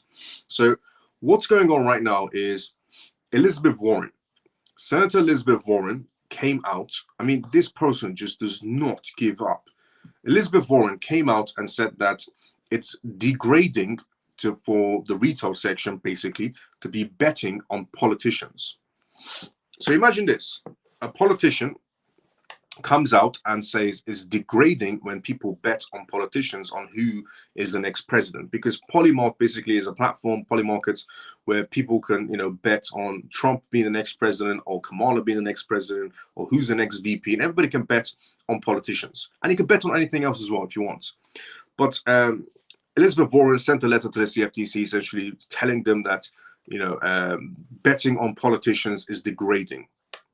Well, and I said my perspective is essentially that, look, we don't make anything from politicians, okay? Politicians basically lie for over 4 years and then they lie again on repeat for the next 4 years. So, we don't make anything from politicians. Not a single positive thing has ever came out of a politician that's benefited any of us. And I said, why not at least we benefit from politicians by betting on them? And also the ideology of essentially Elizabeth Warren saying is degrading when you bet on politicians. I'm sorry, you're a politician. You have no morals in general. You're basically scum if you're a politician, and you're coming out and saying, it's degrading. Your entire job is degrading for yourself. You lie 24/7. You steal people. You basically steal taxpayers' money. You lie 24/7, and you try to keep this moral high standard ground as if you're above everybody else. If you're a politician, it means you're greedy, rude, a massive liar. So, and we don't make anything from you for 4 years. It doesn't matter who we choose. Next president, next prime minister, we don't make any positive benefits from the prime ministers that come up next year or the essentially presidents. So why not let us make money from you by just betting on you? But also, politicians, there was once a saying where it said that essentially if politicians wear, sports jackets, at least we can tell who's sponsoring them. So why let us not make some money as well? How is it degrading if we're betting on politicians? Look, if you're a politician, you're scum. So at least let us make some money from you. Be generally honest. The two brothers also shared a thread sharing insights on Gemini's letter that addressed the negative implications of the CFTC proposal, pinpointing the notion of transparency, elaborated on the importance of crypto predictions platforms like Polymot in the ecosystem. Recently, Coinbase, one of the leading blockchain platforms, has raised its voice against CFTC ban on essentially even contracts, citing concerns about the multiple aspects. While Coinbase slammed CFTC's definition of gaming, it argued that classifying contracts as a category is not the public interest. In addition, Coinbase essentially questioned the Commission's statutory authority to ban the prediction markets. So CFTC wants to ban the prediction markets because Elizabeth Warren is unhappy with people betting against politicians. Elizabeth Warren is the same person that's stifling innovation inside the United States. Elizabeth Warren is the same person that's stealing from taxpayers' money. All of that is okay. Elizabeth Warren stealing from taxpayers' money is okay. Elizabeth Warren essentially lying 24/7 is okay for multiple years. Elizabeth Warren doing side deals under the table is okay.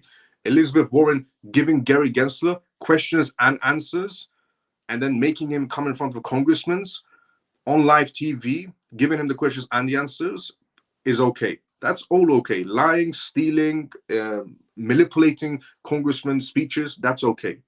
But the retail section making some money on politicians, that's wrong all of a sudden. It's very odd how this world works. Now, the next news to go from tonight's live show is regarding Raoul Pal. But before we go through that, let's consider the comment section. SDX, Dent, Safe, and Hot. Are your opinions the same? We haven't spoken much about these in our group lately as well. Yes. SDX, don't know what the recent developments are. Dent is okay on a basis. Safe is good. Hot is good, in my opinion, still. If Trump wins, IMF will call CBDCs with another name and everybody's happy. Yes, I do believe that will happen as well.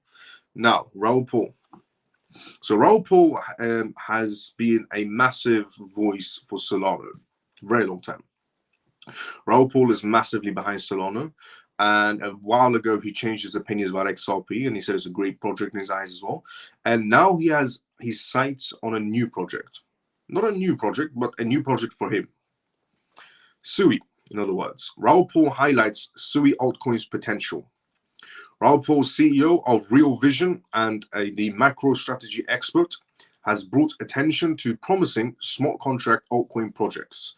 Raoul Pal spotlighted the Layer 1 blockchain Sui through his X account, noting his intriguing price dynamics. How does Sui compare to Solana? Raoul Pal expressed that he's evaluating on all major altcoins for prospects similar to Solana. Similar to Solana's rise and views, essentially Sui has the best potential as a candidate. He believes that Sui shows early indications of outperforming other altcoins and could emerge as a leading contender. The Real Vision CEO mentioned that SUI is nearing a significant breakout compared to AVAX and is also recovering from a downtrend against Celeste, TIA. Additionally, SUI has started to reverse its downtrend against Bitcoin. What are the risks involved? Despite this potential, Raoul Pal also cautioned that about the risk associated with SUI.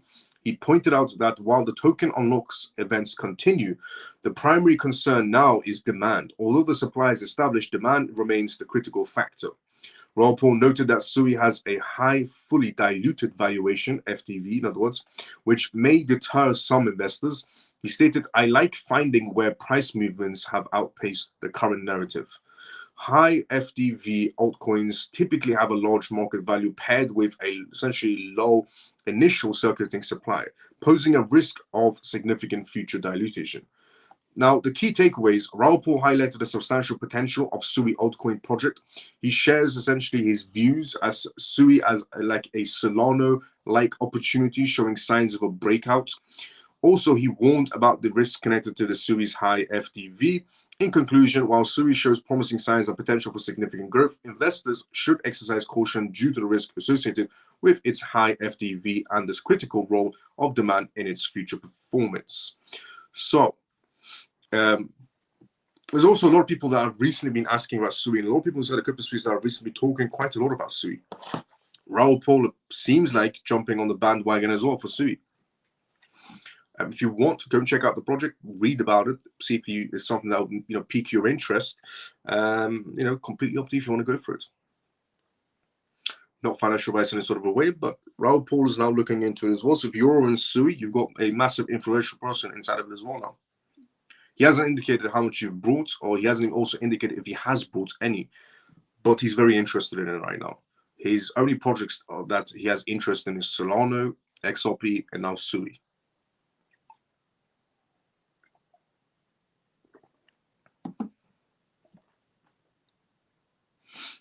Now, next news to go from tonight's live show as well is regarding institutional investors brought the Bitcoin dip, which is a very key important factor here, because what's going on inside the market space is actually opening up space for institutional investors. As the retail is being shoved out of the market space slowly, and the next clientele actually entering the crypto space is institutional investors. And you can see that from Morgan Stanley's 15,000 financial advisors now entered the crypto space, offering crypto services essentially. And then you also have multiple crypto platforms getting ready for the next clientele. In their own words, also institutional clientele is about to be entering.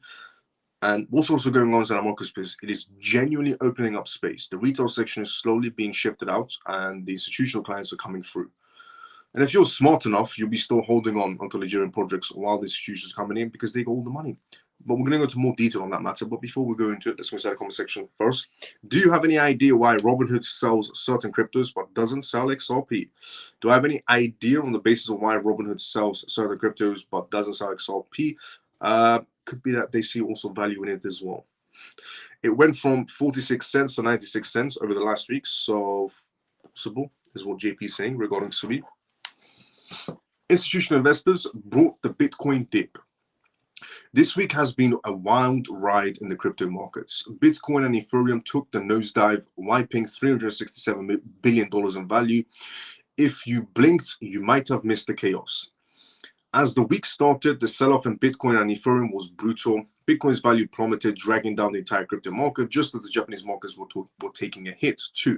But instead of freaking out, institutional investors did what they do best. They brought the dip. Yes, that recent nosedive we just had inside the crypto space, a lot of institutions were buying that dip while the retail was jumping out. Massive inflows into spot ETFs as well. And the spot Ethereum exchange traded fund ETF saw a massive influx of cash, with traders pumping in about $120 million. Earlier in the week, Monday and Tuesday were the days to buy, especially with Ether down 42% from its peak in March. The institutional players jumped in on Ethereum like a lion on a gazelle. Now for Bitcoin, the story is a bit different. The net flows for the spot Bitcoin ETFs were negative at first, which might have essentially worried some.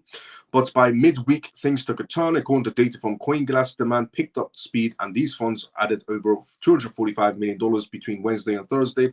So while Bitcoin had a rough start to the week, the institutional cash flow gave it the push it needed to start climbing back up.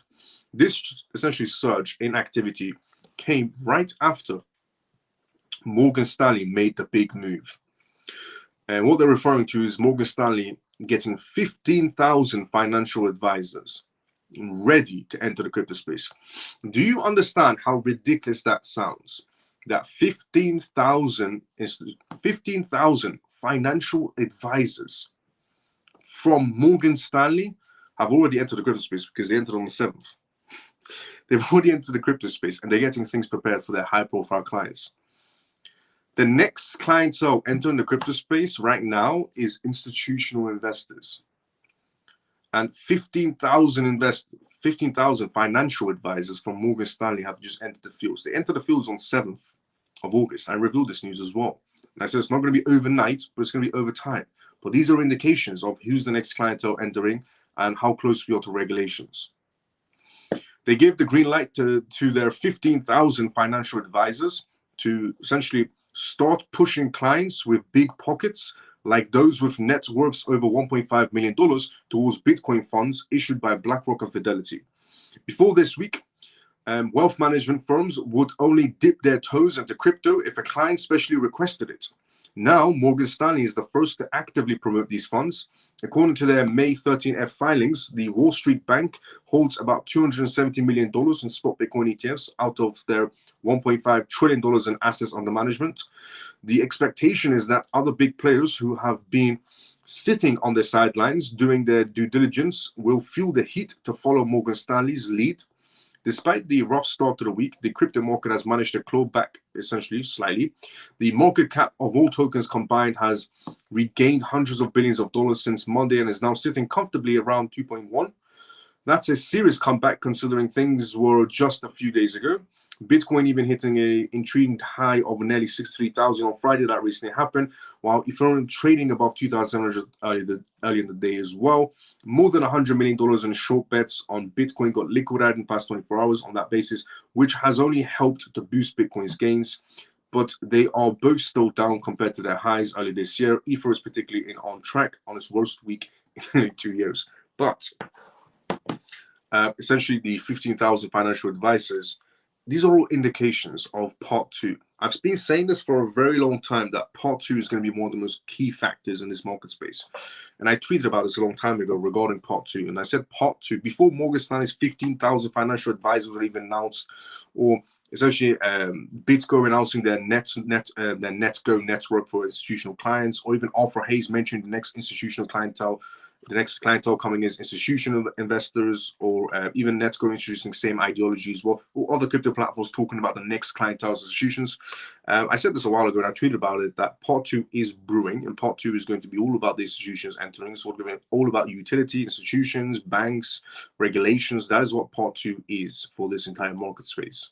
And we're still on board for part two, especially when that 15,000 financial advisors. Do you know how much meetings they had to go through to give a green light as a $1.5 trillion asset under management company, as a bank from Wall Street? They give a green light to their 15,000 financial advisors to push their essentially wealthy clients towards the blockchain space. 15,000 financial advisors got a green light. These are indications of part two, people. Now, on that topic, let's also talk about this. The UK and the UAE joining forces. So the ICAEW joins forces with the UAE, United Arab Emirates, Banks Federation to guide digital transformation as CBD efforts ramp up. This is another indication of how close you are to CBDCs. The closer we are to CBDCs, that means the closer we are to regulations. It's regulations first and then CBDCs. The institution Chartered Accounts in England, Wales, the ICAEW, is joining forces with the UAE Banks Federation, UBF, aiming to help companies navigate the changing digital asset landscapes. The UK and the UAE are coming together for CBDCs in terms of regulations and policies and things that are moving forward. This initiative coincides with the UAE's advanced pilot of their central bank digital currency, CBDC, which is designed to work alongside traditional physical currencies, offering a secure and efficient method for digital transactions. The UAE is one of only 36 countries in the world currently piloting CBDCs. There are 36 countries right now that have pretty much active CBDCs going on. Not on a large scale, on a very small scale, but active. 36 countries. 98% of essentially centralized banks around the world, 98% of countries, centralized banks around the world are in CBDCs, either research stage, testing stage, implementation stage of testings, or fully on active. And in this case, we have 36 countries, 36 already in those active stages on a very, very small scale of releasing. Now, the head of the Middle East at the ICAEW commented, the UAE is setting a global standard. The UAE is setting a global standard with its proactive adoption of CBDCs. Our partnership with the UAE Banks Federation is a testament to our commitment to guiding this transformation. Accountants play a crucial role in ensuring organizational compliance and success in this new digital era, was the speech they made. During a recent joint virtual event, ICAEW and the UBF, so the United Arab Emirates and the UK, convened a panel of experts to explore the dynamic landscape of the UAE's digital currency. Panelists emphasized the inequalities of financial distributions with the UAE's already leading AI adoption. They highlighted the potential of CBDCs in transforming the banking operations, offering stability and security backed by central banks. One panelist, Jamal Sal, Director General of the UAE Banks Federation, shared his views. This is his views, Jamal, the UAE's Director General Banks Federation.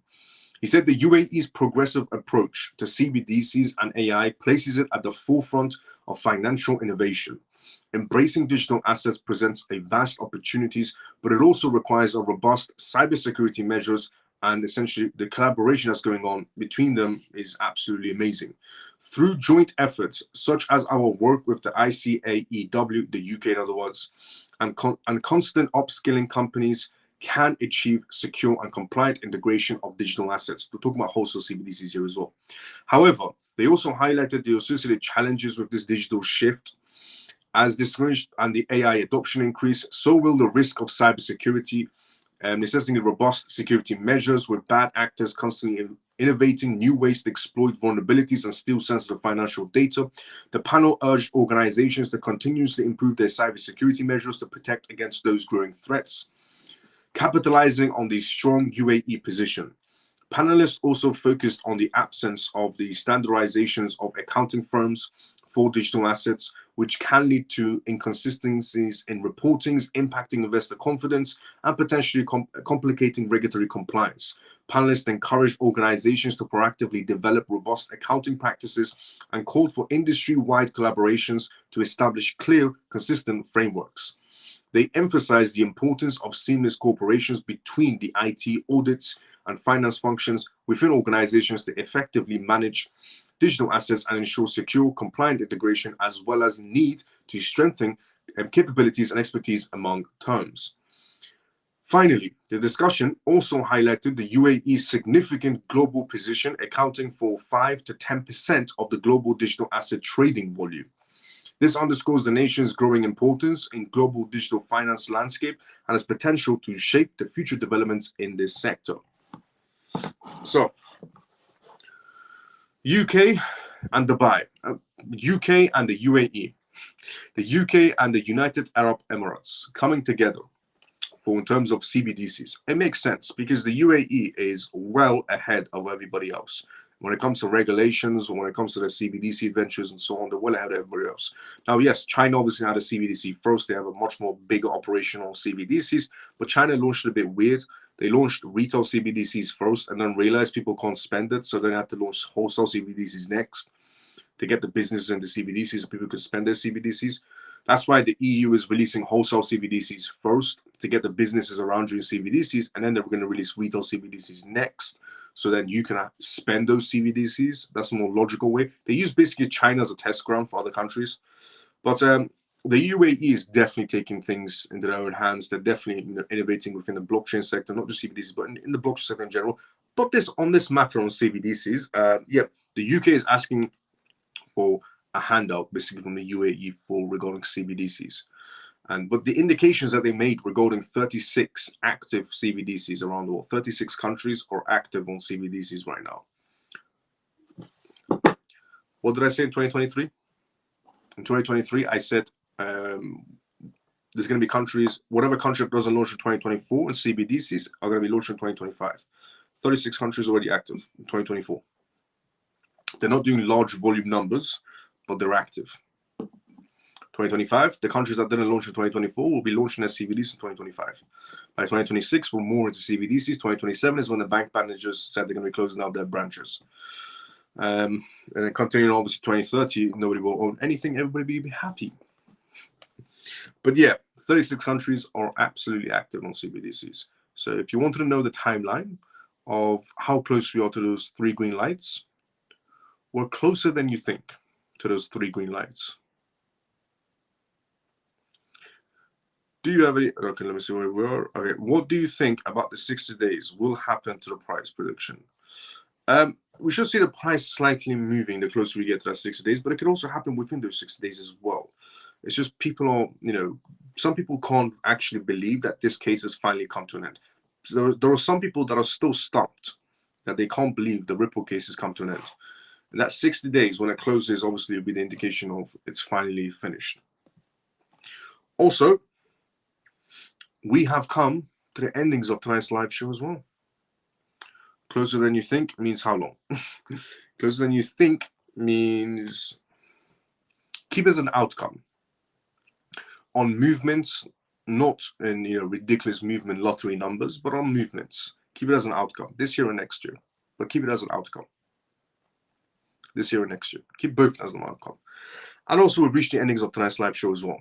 If you enjoyed tonight's live show, drop a follow, drop a like, and tune into it every single night. Also, if you have any questions, go for the last minute as well. And on tonight's live show, we talked about essentially the UK and the UAE coming together in terms of CBDCs. We talked about CFTC and essentially the CFTC and Coinbase and Gemini come together to go against the CFTC in terms of betting against politicians. We talked about Tether opening up in a case regarding $2 billion worth, which could have indications of essentially the SEC having a better idea of how Tether operates. We talked about the 15,000 financial advisors once again, but we also talked about the institutional investors in play, and we talked about essentially the banking sector as well. And we did a lot of Q&As as well on tonight's live show as well.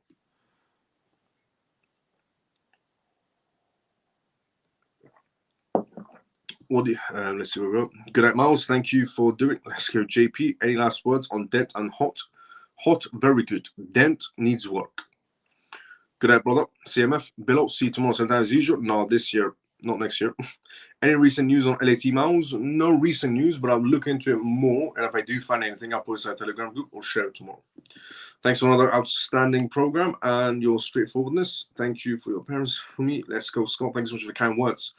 Good night, Miles, and all the CMF. Thank you for doing a longer Q&A. Let's go, JP. Yes, we definitely did the longer Q&A, and I'm happy. And I'm thinking that I've answered pretty much everyone's questions on their Q&As. Good night, Miles and CMF. Freedom forever. Let's go. See you tomorrow as usual. Good night, Miles and CMF. See you tomorrow, or if I see you tomorrow as usual as well. If you enjoyed this live show, drop a follow, drop a like, and tune into it every single night. It's called the CMF Live Show. It stands for Crypto Miles Family. And I talk about the most recent things every single night in terms of cryptocurrency, CBDCs, AI, politics, regulations. And yeah, if you enjoyed this live show, drop a follow, drop a like on YouTube. If you're watching us on YouTube, if you're watching us on X, retweet, comment, do whatever you want. Any weaknesses in Dent for that opinion? There's no weaknesses in Dent, no, but they just need more work in terms of more contracts. So no weakness, just contracts. They need more contracts. See you tomorrow. Pablo, see you tomorrow sometime as usual as well. I'll be looking forward to everyone's questions also on tomorrow's live show as well. Take care, Miles and family. Ray, see you tomorrow sometime as usual. I will see everybody tomorrow, same timing as usual. Everybody have a great day or a good night, depending on where you are around the world. Don't forget to share the site to see what goes through the ledger for me, please. Yes, CMC is what you would be using.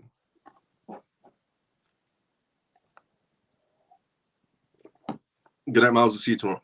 Bone Crusher, see you tomorrow sometimes as well. Good night, and I look forward to seeing you tomorrow. Scott, see you tomorrow as well. Thank you. Day, night to all CMF. Let's go, Shelly.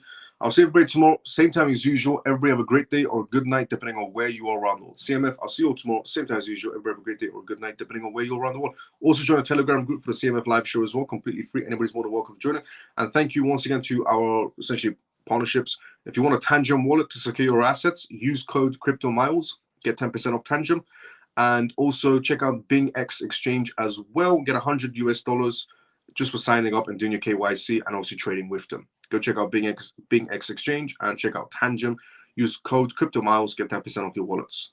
I'll see everybody tomorrow, same time as usual. These are our partnerships. Let's go, JP from Ryan on BingX. I'll see everybody tomorrow, same time as usual. Everybody have a great day or a good night, depending on where you are around the world. CMF, see you tomorrow, same time as usual. See you tomorrow, everyone. Tune into this live show tomorrow, same time as usual.